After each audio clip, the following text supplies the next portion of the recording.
നാശം പിടിച്ചവളെ.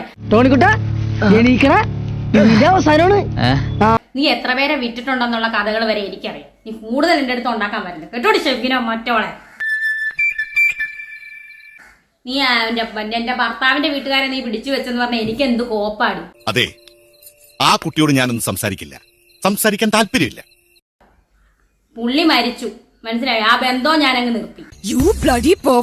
അവള് പിന്നെ ഇറങ്ങിയിട്ടുണ്ട് ഒരു എടി നാണം കെട്ട ഇത്രയുള്ള ഒരു മത്തലച്ചി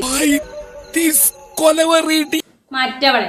കോണ്ടൂര് റിസോർട്ട് നീ വന്നത് നീ തീറ്റി തിന്നതും ഒക്കെ ഞാൻ അറിഞ്ഞു, മനസ്സിലായോ? എന്നോട് കളിച്ച ഇങ്ങനെ ഇരിക്കും, മനസ്സിലായോ?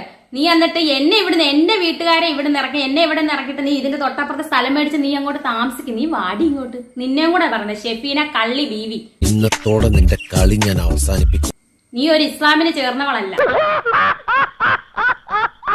ഇവിടെ വന്നു കഴിഞ്ഞാൽ മുട്ടുകാർ ഞാൻ തല്ലി പിടിക്കും ഇറക്കാൻ വന്നു കഴിഞ്ഞു, മനസ്സിലായല്ലോ? നിർത്തി, ഇന്നത്തോടെ കംപ്ലീറ്റ് നിർത്തി.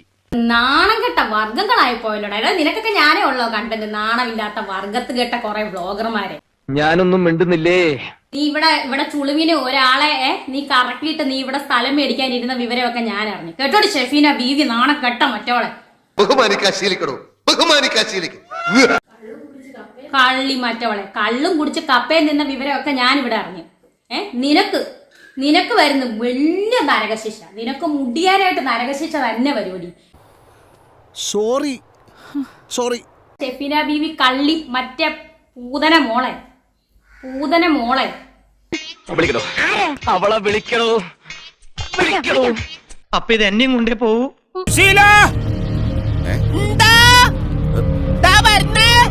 എല്ലാരും വിളിച്ചു.